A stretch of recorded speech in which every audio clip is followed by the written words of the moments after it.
The Phoenician Scheme is a comedy film taking place in 1950 where we follow Zsa Zsa Corda, played by Benicio del Toro. He's a wealthy business tycoon who has made many enemies over the years as he is constantly dodging assassination attempts. This leads him to reconnect with his estranged daughter Liesl, a novice in the Catholic Church, in an attempt to name her the successor to his estate in the event that he bites the dust. He devises an elaborate infrastructure scheme that will modernize and develop Phoenician land, so he sets off with his daughter and his assistant Bjorn on a business venture to sway all of his investors, but the trip quickly proves to be a chaotic misadventure full of deception and broken alliances. So Wes Anderson's movies tend to shine when you don't overanalyze them, but at its core, this movie is about legacy. It's about a greedy businessman with a history of selfish behavior who has concocted an industrial swan song in light of his seemingly imminent death. Though obviously misguided, it's his way of proving that his life amounted to something beyond money and power. It's a last-ditch attempt, albeit a bad one, to define himself in the face of death. He's fueled by self-righteous motivations, though his actions and his means of fulfilling his business plans certainly are not. Corda's clueless sense of morality is one of the running gags in the movie. It satirizes the detachment that wealthy tycoons often have from the consequences of their actions and the lives that their decisions affect. His behavior also stands in stark contrast to his daughters, who genuinely tries to live by a moral compass. Their dynamic is awkward. Liesl is clearly uneasy with her father's casual disregard for ethics and his lack of normalcy, while Corda genuinely believes that he's giving her a golden opportunity. The deadpan performances make the relationship humorous, so their clashes come off as nonchalant and entertaining rather than genuinely tense or troubling. There's also a subplot about their family history that slowly unfolds. This adds a bit of depth to their relationship, but it's small enough that it doesn't detract from the movie's quirky tone. So Wes Anderson is one of the few filmmakers today whose style is so distinctive that even without seeing his name in the credits, you would recognize his work within the first few minutes of the film. Like the rest of his work, this movie is very operatic in its hair and makeup, costume, and production design. The color grading gives it a faded film look with few colors being punchy. The cinematography paired with the production design emphasizes symmetry. The camera work is mostly minimal, composed of static shots with occasional dolly zooms or pans, and the performances are mostly understated. All of these traits are in service of Anderson's trademark deadpan comedy, which is fueled by dry wit, swift monotonous dialogue, and cartoonish antics. I almost want to compare the humor in this movie to that of The Simpsons, where the jokes are all clever, but not really side-splitting. You don't usually laugh out loud so much as you just go, all right, that was pretty good.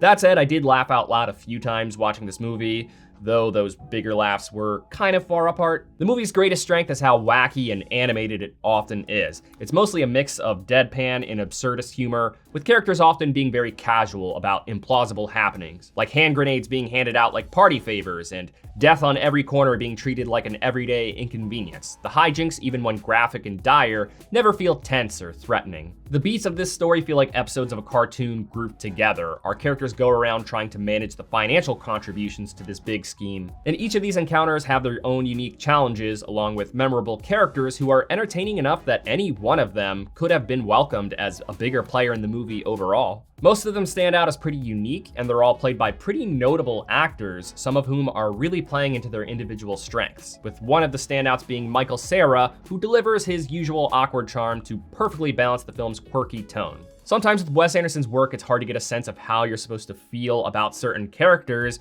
namely the protagonists, just because sometimes his films lack a central point of view. With this movie, the characters all feel like their roles were obvious, with Corda and Liesl being the clear mains, with their characteristics fleshed out, so it made it a little bit easier to follow them.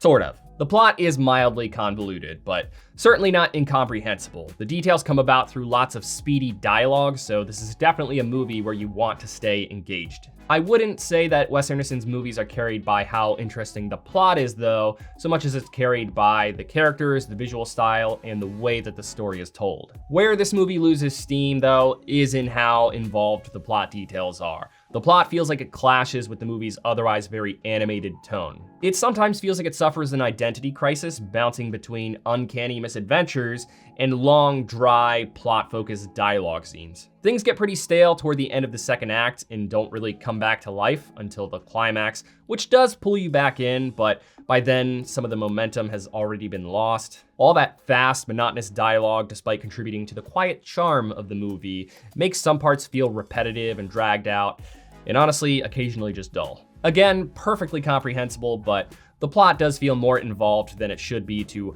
aptly make for a whimsical Wes Anderson adventure. I want to say that there was a solid 15 minutes bridging the second and third acts where I was pretty uninterested in everything happening, so I was definitely ready for it to wrap up by that point. So when it was over, I walked out of the theater with a generally positive impression of the movie, but I was definitely glad that it was over. There are parts of this movie that I genuinely loved and would love to re-experience, but I just can't imagine myself ever wanting to watch the whole film all over again. Nevertheless, there was plenty that I enjoyed about this movie. For those of you who are Wes Anderson fans, you probably don't need my blessing, but for the rest of you, this movie has its charms and occasional laughs that make it a memorable film at the very least. I thought the movie was decent overall. If you're looking to go to the theater this weekend and you're in the mood for an unconventional comedy, this could be a good watch, assuming that you don't mind the intricate plot details. Thank you for watching this review. If it brought you any value at all, please give it a like. It really does help the channel grow. I'll see you later this week with my review of Materialists.